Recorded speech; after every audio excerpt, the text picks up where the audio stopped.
any song that I physically put out is a success for me. Automatically because I put it out.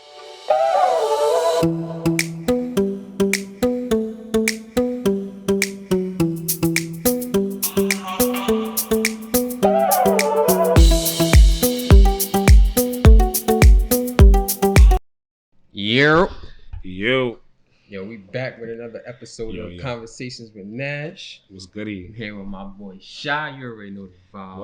What up, bro? What's good, my boy? What it's looking like? What it's looking like? Man, life good, bro. Honestly, man. Especially making that move from New York to Delaware, bro. Like, I ain't think it was gonna be like that.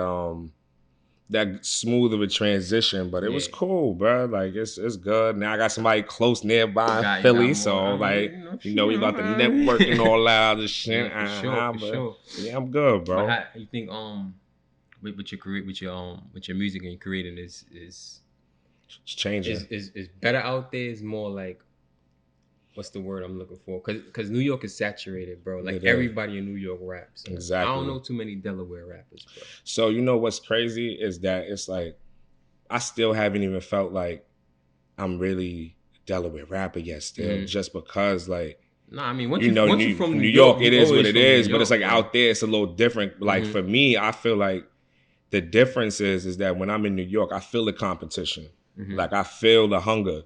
Whereas out in Delaware, it's kind of like I'm like the only one to myself personally that, is that hungry right now. So I've been treating this time a little different. I've been in a whole different headspace now with music. I feel like when I was in New York, so much different shit to rap about. You go to a slow down pace, like it make you think about shit a little different. So I took a whole different lane now with the music. When I first was doing it, it was more like I'm trying to get the club turned up. I'm trying to get everybody fucking with shit. But then it's like when life hits you, you go to a little slow down, like, you start switching it up a little bit. So like now I just kind of been, focusing on just getting like the whole realm of the shit back together. Like give a little spice of New York out there in Delaware. You know what I'm saying? Shit out in Philly too. Out of Philly too. Philly. I don't know too much about the the rap game. I got a couple artists and stuff out here that I link with and stuff. But it's a lot of creativity in Philly. Like I feel like it's easier to network in Philly than it is in New York. Like Philly people are just way more accepting, and they're more helpful. Like from what I've seen so far, like living out here, and like when I used to come out here for the podcast and stuff. Philly people are more invited than New York people. Yeah, that's just personally. Like I got nothing against New York. I'm always gonna be from New York. Of course, always. But Philly is just once you step out and they be like, "Oh, you from New York?" They be like, "Oh, all right." So you know what I mean? Exactly. It's easier to connect. I feel like, or maybe that's just how it is anywhere. Like once you move from your home state to a different state, you're gonna see it's a little different because even in Delaware, like it's a little different too. It's kind of like when I first came out to Delaware, I was kind of staying to myself a little bit. So within the last 2 to 3 months, I kind of been outside a little bit more, and it's like, the love is a little different like than it is in New York because everybody in New York is doing it. So it's like there's no room for love in New York because everybody's doing it. Like it's the same thing with doing podcasts and producing and making videos. Like everybody's doing it. So when you move to a state where everybody else is doing completely different things, it stands out a little bit more. And they are definitely more welcome, like for sure. Because in Delaware, like just yesterday, like I was chilling with somebody and we did a whole session for 4 or 5 hours,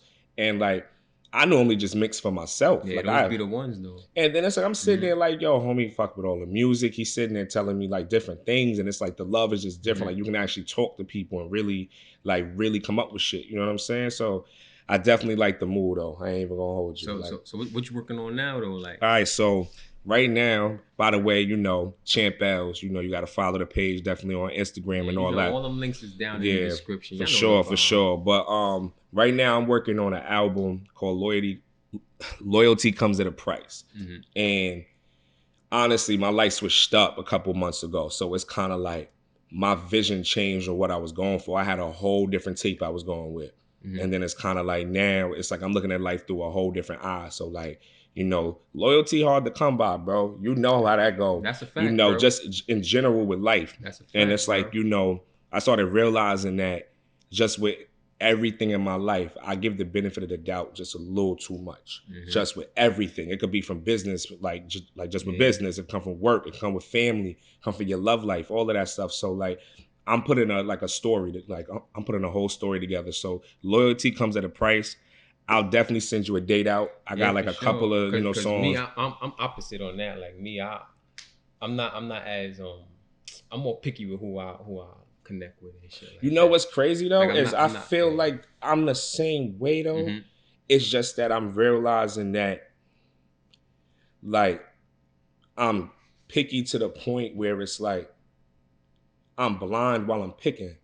And I'm starting to figure that out. It's like I'm Yeah. seeing things that I might not have gotten before, and then that's like enough. And then you start realizing like, yo, like you gotta really be picky to the point where it's like every little detail. And my problem is I always been a lover boy, so it's like I used to just rush into shit. You know what I'm saying? So it's kind of like I feel like now I'm at that transitioning point now where I'm starting to realize like, you know, you gotta really like put yourself first. You gotta really focus in and like things come. That's a fact. You know what I'm saying? So like that's what like I feel like with this album it's gonna be a little different. Like I'm gonna kind of it's gonna be like a whole story, bro. Like it's gonna go from the traumas to like how shit really about to So be. how would you describe your style? Like what makes you different from To be honest with everybody you, else? that's a great question because everybody like tells me this every day on Instagram. It's kind of scary. Like I have my own style, so it's kind of like I've listened to a lot of artists growing up. Kid Cudi's one of my favorite artists. Drake, 50. It's a couple of people that like Future, a couple of people that like really fucked my head up growing up. So it's kind of like my style's a little bit more, I say, straight to the point. I don't really like there's some songs where I try to fuck your head up, but I kind of like to really hit the core what the problem is or what I'm really trying to get across. So it's kind of like I'll hit you with a little bit of vocals, hit you with a little bit of bars, hit you with a little bit, all of that, bro. Like listen, man, I'm telling you, like, cause sometimes you get into a zone, like I had to switch it up a little bit. So, but like what made me different though was my confidence behind it. And it's like, you could tell that what I'm saying is like real. Like a lot of people know me. Like sometimes I forget how popular I am. I forget how many people that I networked with in my life. So it's like when I'm making music, like I can't lie about nothing because I got too many people I know that's gonna call that shit out in a heartbeat. So for me, it's kind of like keeping it real is the only thing I know how to do, bro. You know, it makes life easier. It makes it so much easier, bro. People out here lying about guns and shit they don't have, or Bruh. whatever the case, the girls they don't have, or whatever it is, like definitely makes it easier when you just honest. I feel like my style is for the people who are not even on that timing, and I feel like that's why it's made it so hard to get the connections and get the popularity that most artists would get because I'm not rapping about the shit that everybody wants to talk about. Like even though we live that lifestyle, we litty dudes. It's just more like we've been through different shit. So it's kind of like I feel like keeping it real, like is the only route for me to really go this time. You know what I'm saying? So like, and plus the music for me is more of like a journal for me. So it's kind of like it's different for me than most people. So it's like I didn't make music just because I thought it was lit. Like I started making music, God bless his soul, because of Patrick, bro. To be honest with you, God bless his soul. That's what really started it because I'll just never forget that day. And my boy Mitch, shout out to my boy Low Key Porter, the reason why I even do music. I didn't know how to really deal with that. So like I would just write in my little notebook in school and he was like, yo, just record it.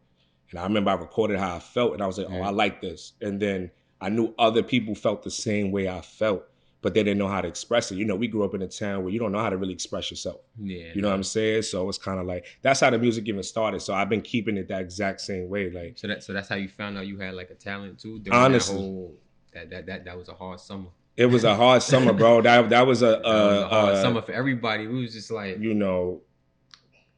That was Pat was that dude, man. He was. He was. And that shit was traumatizing, because like that was somebody that like that really had a path, bro. And like he really would pull me aside a lot of times, bro, and just talk to me about a lot of stuff. So it kind of like that's when I realized I had a talent though, for real, because I was always into the sports, that. Like I was always trying to play something, I was playing everything from basketball, tennis, soccer, baseball, all of that, But then the music, it was like I felt like I got tired of trying to express myself to other people, and the music was the only thing that I didn't really like talk back. Like I could kind of like just express myself, and it's like you hear the reflection of it, and then you hear other people saying, "Damn, I feel the same way." But we grow up somewhere where people can't say certain things because they be just afraid to talk about it. Like now we older, I'm not on that timing. Like I'm gonna talk about exactly what's going on. So it seemed like me, like I'm gonna do whatever I'm gonna do. Like regardless of how anybody feel about it, I'm gonna do it. I'm gonna do what I'm gonna do. Yeah, bro. But yeah, that's really why I even do it, bro. Like, I miss that boy, man. I miss Pat so much, bro. But like, that's why I even started it up, and then I've been keeping it going like since, bro. Like, I haven't even stopped. Like, you know, like. So where you wanna take it, like? So where I'm at now, I'm gonna be honest with you. Like, I really realized that when I was younger, I put too many goals out there at one time, trying to just accomplish too many things. I would just keep saying I'm gonna do stuff and not do it. So this time I've been actually focused on the work. Now that the work is almost complete, now it's focusing on like hitting these open mics again. You know, getting my music out there. Like, I want to be a little bit more local. You know, like actually hit like the local scene and stuff, and actually have a good connection with where I'm at right now. Because a year or two from now, I want to be able to be on like back and rolling loud. Like, I want to be back on that time, giving one more hard push, bro. Because you know I'm turning 30 this year. You know, I'm trying to like, you know, really make things happen, bro. You know, and it's like the music for me is like, I love it. So it's different for other people. This is a hustle for other people. Like, it's a love thing for me. So the money, of course, I care about, but it's the connections, bro. You know, and I want to see how like it actually affect people. So I'm really about to be more that's the time I've been on. The connections is where it's at. Like, you know, like I don't do music, but I just know the power of it. I just know like the power of like just being a creative in general. Like, whether you make movies, you take pictures, music, rap, whatever. Like, that's why the whole reason I started the podcast was to connect with other people, like creative minds, bro. And that's how, like, hearing other people's stories, how I'm like developing my story. You know what I mean? Like, understanding like where my creative style came from, bro.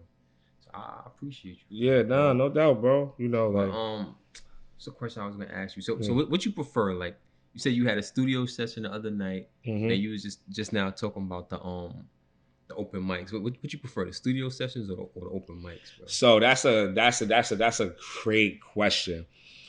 I say that I love the studio sessions because I like the process a little bit more than the product. Like, sometimes, so it's like seeing the song develop and remembering how it even happened. Got to where it is. Even like it's sometimes amazing, but then the product at the open mics, sometimes it's not even just the reaction of the crowd. It's the reaction of how you giving the song too. Like, you got to be able to get the crowd into the song sometimes too. And there's certain songs where it's like, I'm realizing now, I used to have a lot of turned up music. So now that I have a little bit of slower music, I started realizing that I got to be able to reach the crowd a little bit differently. So now I feel like I appreciate the studio sessions more than the vibe. The vibe is a lot different. Exactly. The vibe is a lot different. Yes. And plus, I feel like with the studio sessions is dope, but like when you in front of a crowd, you could adapt to the crowd too. Exactly. You know what I mean? Like, a lot of people they got their song and they perform it the same way every time in front of every different crowd. Like, a New York crowd not gonna like the song the same way a Delaware crowd gonna like it, or a Philly crowd or LA crowd. Like, so you gotta adapt to the crowd. You know what I mean? And I think that that's something that I have an advantage on, because I feel like I can just adapt anywhere. And I feel like, I think that's what gave me so much success when I first started it, because I was going to Hofstra, I was going to the Bowery Club, I was going to Webster Hall, I was going to all these different places, and each crowd was different. So it was like, you can't Webster Hall, a whole it's 3 floors in that bruh. So it was kind of like, you know, honestly, like, you really, if you perform the same exact way, what if somebody else is trying to bring a friend to a show that they went to? Yeah. You might not want to give them the same exact, you know, experience. So it's kind of like a thin line between like adapting to the crowd and like staying true to yourself too. Exactly. True. Yeah. True. Some people they start off one way, and then once they get big, their whole thing changed because they gotta go mainstream or whatever. They gotta appease to larger crowds. But all of that is good, but you could appease to a larger crowd and still stay yourself. Like, and that is why people like, for me personally, J. Cole, right? Like, the way he operates and the way he moves, he's like himself, right? And I feel like if there's any career that I would want to mirror as far as the effect that I have, like, he has his set fan base. He don't have to be solely mainstream all the way no more, if he really don't want to, because his fan base is locked in. And what I realized is that, even coming from somewhere like Far Rockaway, like most niggas in the hood fuck with some of the music, but most of the people that fuck with my shit is a lot of people that travel through the city, travel the world, you know, like they go around, see different things so they can relate to the things that I'm talking about. Yeah. So it's kind of like, you know, just like even the music and just adapting. Like right now, bro, is a crazy time, honestly, where we can really like, I'm just trying to switch up like what's like supposed to be mainstream and what's supposed to be the it factor, whatever. Like I'm gonna be myself regardless. Like I don't even know if I could change if I wanted to, bro. I really don't know. I've been the same way for like forever, bro. So I don't ever really since know. I knew you was same dude. Funny dude. It's something wrong with me. It's something wrong with me, y'all. For real. I was more like the laid back. You've always been laid back and chill. You still are. I had to be in that situation because you know who my mom's. That's a super fact. There was no way you was. I couldn't step out of line. Not at all. Like, not at all. But, I feel like she kept me in line too. Shit. Yeah, she kept a lot of people in line. Like, and it's crazy too because like I be forgetting how many people my moms know, bro. Yeah. Cause like I'll be somewhere and be like, "Oh, you Michelin?" Somewhere like, "Who is you? Who is you?" Like I don't even know you. like hello, like hi, like Anthony, and your name is like, Facts, bro, like I don't even know you. But I still I understand that stigma, but I hate it like being Michelin. So like, I mean, that had to be. I mean, personally, that's why that just had to be annoying. It had to be annoying because it's like. I only worked with my mom like once, and you wasn't even working there. Exactly. So bro. that makes it even worse. And when I was working for my mom, it was only for a couple of months. I'm like, oh, I can't do this. Then I was working with my dad for like 2 years. Oh, that's facts. Oh, yo, that's L's son. I'm like, yo, bro, like random people walking up to me like, hey, yo. I remember when you was in the store. Okay, hi. I clearly don't remember that. Yeah, like, I clearly don't remember that. But yeah, like for you though, I know that had to be mad annoying. But that's why you always set your own path. That's why you always laid back and chill. And it's kind of like you didn't even have to attach yourself to that. Like I didn't even see you at the building a lot. Even when I walk in there now, you know it's crazy. When I walk in there now, I use that to get in the building. I bet they be like, yo, I just walk right in. Be like, excuse me, I'm Michelin, son. And they be like, oh, all right, my bad. Oh, all right, my fault. I'm gonna leave you be. Facts, bro. So you could definitely use that plug right now. That's funny as shit. It's a fact. But what's one of your like favorite songs? Like. It's 2 questions to that though. Okay. Like your favorite song to perform and your favorite song like in general. Like I don't know if it's like the same song. It's not. So I would say it's usually not for people. People like perform one song, but they got their heart into another song.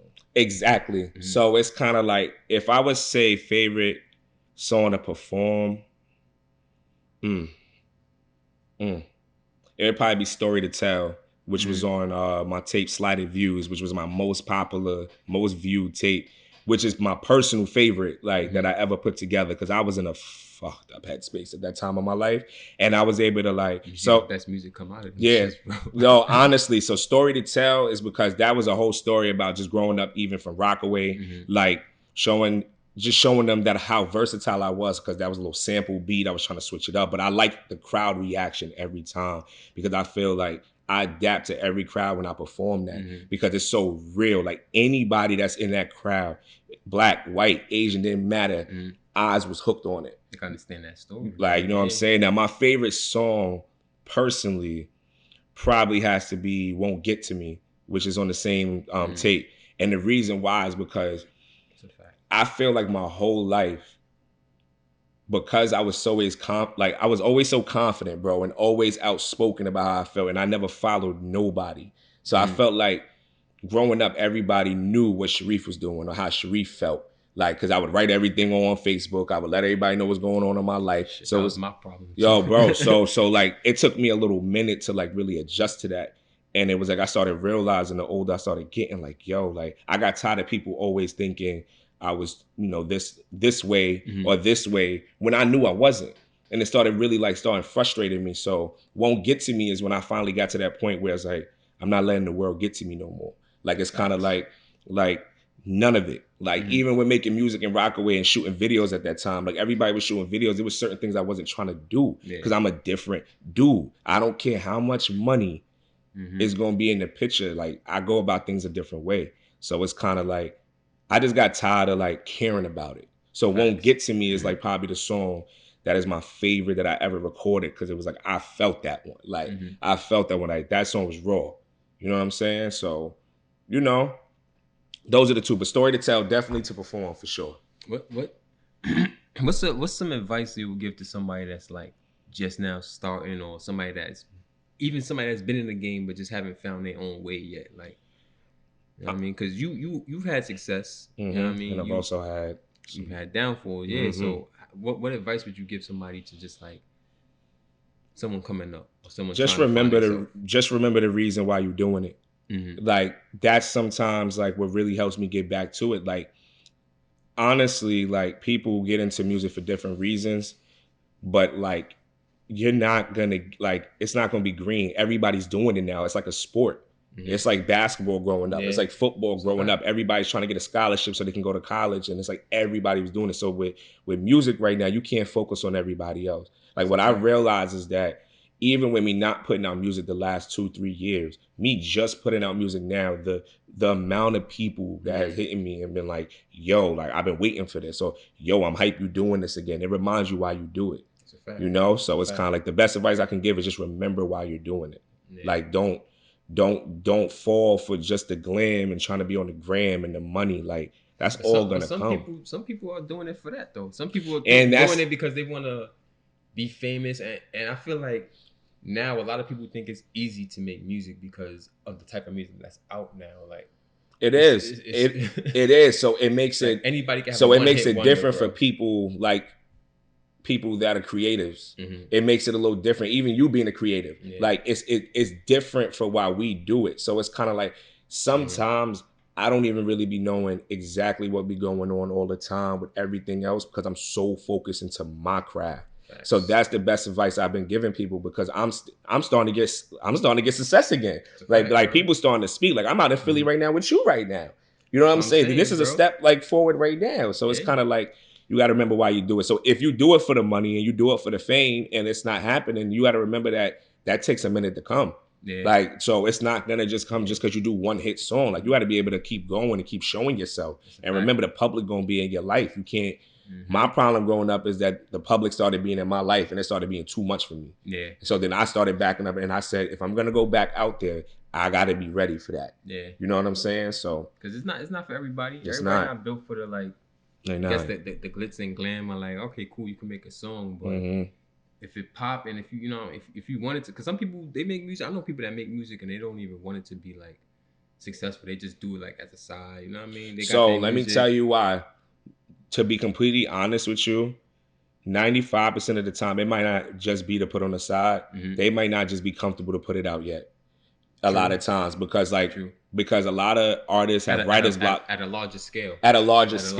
They'll send it out to their family and friends. They'll send it out to their pupils. They'll play it in the crib.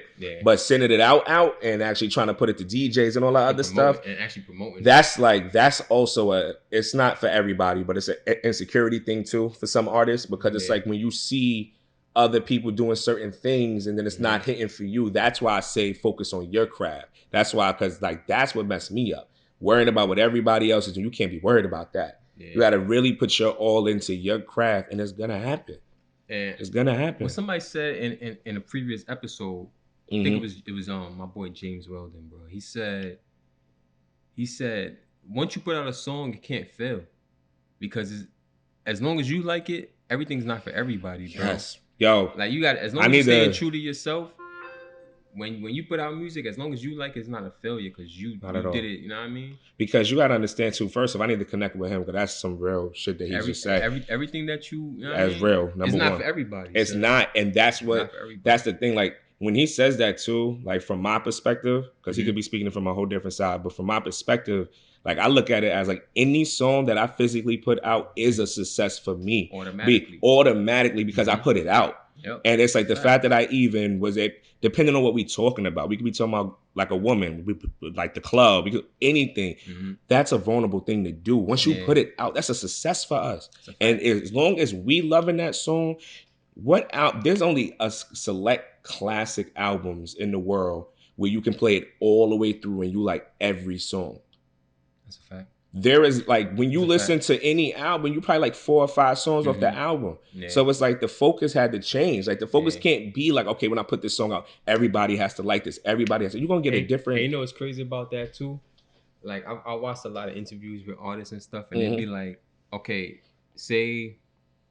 let's say Drake drop an album and it's like 18 tracks. And out of the 18 tracks, 7 of them are like out, like Instagram, like everybody likes it. The other 11 tracks is probably, out of the other 11, one of them is probably his favorite off the track. Yep. And yo, what's scary is that those are normally the songs that are my favorite off his albums. The ones that people don't really push like that. Yo, it'd be those are the favorite ones. Because crazy thing is, I didn't push Won't Get to Me. Because Won't Get to Me was so vulnerable for me that like I decided to push out the less sensitive shit at that time. Because like, and that's how some artists be. But like those other, like even with you, I know there gotta be some albums you bump just yourself. That it's like, it's the other songs that's not even mainstream that you be like, yeah, this is my shit. That's what happened with me with Kid Cudi. Yeah. It's a fact, bro. I love Kid Cudi. A lot of music that I listen to is not really like super mainstream music. Like exactly. It's like it has its group of people that like it, but it's not a broad. And I feel like that's kind of like, to answer your question from way before in the podcast, that's kind of like who I try to cater to. To be honest with you, like the people that's listening to those other 11 songs, I feel like my albums be those other 11 songs. You know what I'm saying? You know, so that's dope though, because it's true though. It's definitely true. It definitely is a success once you put the song out, bro. I'm telling you. Like, it'd be a whole process putting certain songs out, bro. So, if you had the opportunity to make one song with one person that's, I guess you could say, famous or known or anybody in the world, honestly, like, who do you aspire to make a song with? The landslide answer would obviously be Drake, because that's just one of my favorite artists. Because I feel like him and Cudi were the first artists I ever listened to that were grown men that were willing to talk about like their feelings.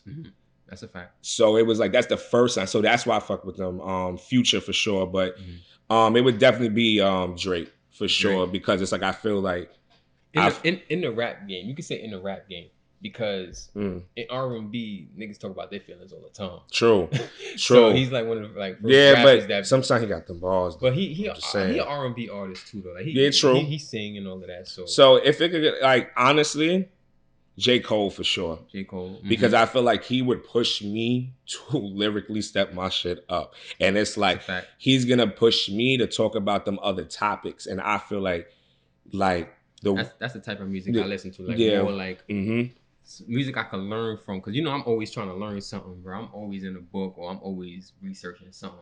And that's I like to listen to music that's like, I guess you could classify it as woke music, whatever, but it's the type of music I still like, especially just me being an artist. Music is music to me personally. Like, I don't categorize it. But at the same time, I know exactly what you mean. And for me personally, I'm trying to learn.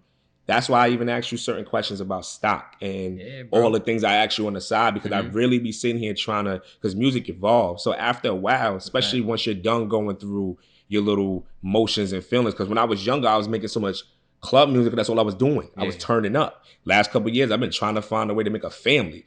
Shit just not going the way it's supposed to go. So then now I'm networking and shit again. So now the music is changing. I'm trying to like I feel you on that. And I'm like, music is music, bro, honestly. But it'll be J. Cole. I fuck with Kendrick a little bit too. Like his lyrical skills is his voice bothers me a little bit. But his voice? The voice bothers me sometimes a little bit, but the lyrics is tough. He got a gritty type. Yeah. He's like, his voice is like kind of gritty. Yeah. But who else? I think it kind of makes. You know who else? Who like I really listen to on a low? Griselda. Like, oh, yo. What's homie name? That's my squad, bro. Conway? That's my squad, bro. If you be on, shout out to my family, Jason. Jason put me on to them. Like, Jay put me on. I was like, they old school. They give you that old school New York vibe, bro. They gritty, bro. They gritty, bro. Like I be bumping almost every other day now, bro. I stay posting them on my IG, bro. That's my squad, son. For real. I fuck with this whole podcast setup, man. I appreciate you having me out here, man. Yeah, for sure, like, bro. You know, like, love, man. Gotta get some more episodes with you. Facts. Gotta pull out. You know what I mean? Hey, yo. I ain't want to say nothing. I was like, let's roll it up and let my voice share. But you know the vibes. I already know, bro. You gotta be real. We definitely gonna. Oh, I should have not just stopped recording. It definitely did, didn't it? It definitely did, didn't it?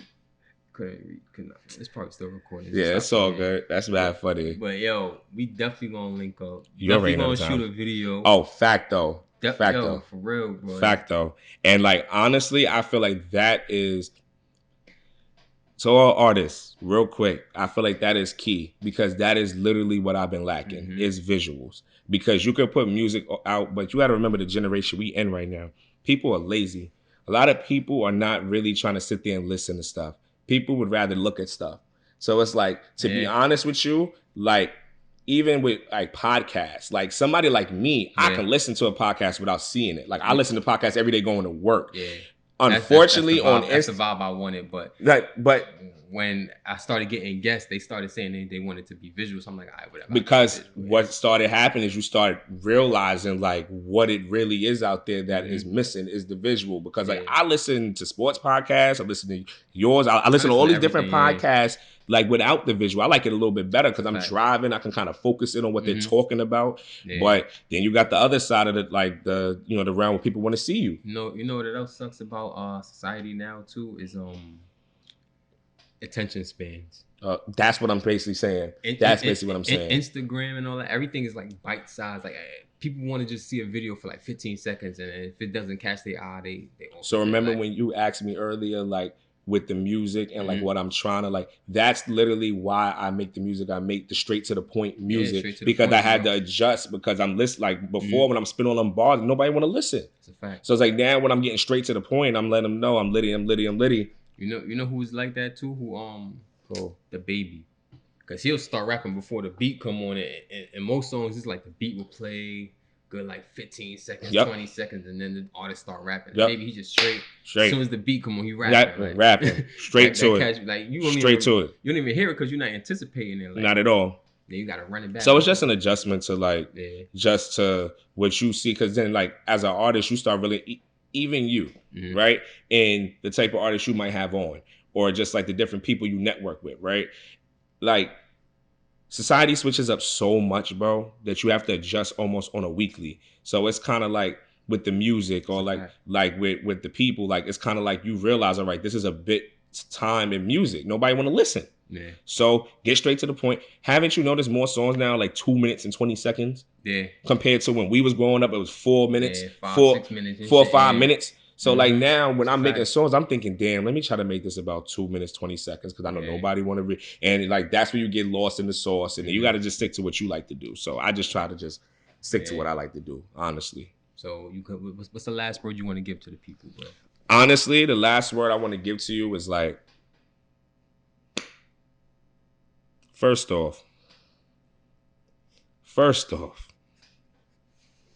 it's been a little minute with this music stuff, right? I know you want me to freestyle. I do. I was going wait. I know you want me to really freestyle. That's what you really want me to do. I need the content. So I'm going to keep it a stack. This is what I'm going to do with my last couple words. I'm going to just give y'all some words or some bars. I don't need no beat, no nothing. Bet that.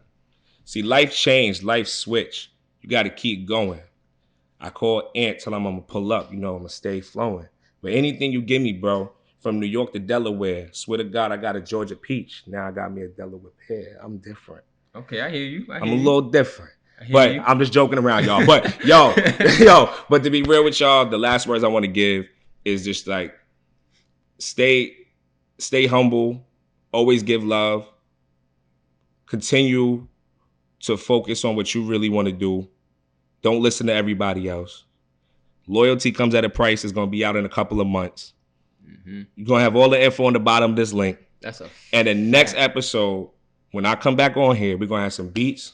We're going to we're going to really do some things. And then I'm going to really let them know what's up. It's a little intro. A little intro to this. Y'all already know the vibes. Links is in the description. You already know what it is. Follow my boy. Holla at me. Tell him I sent you. Holla at me. You already know. That's a conversation with Nash. You're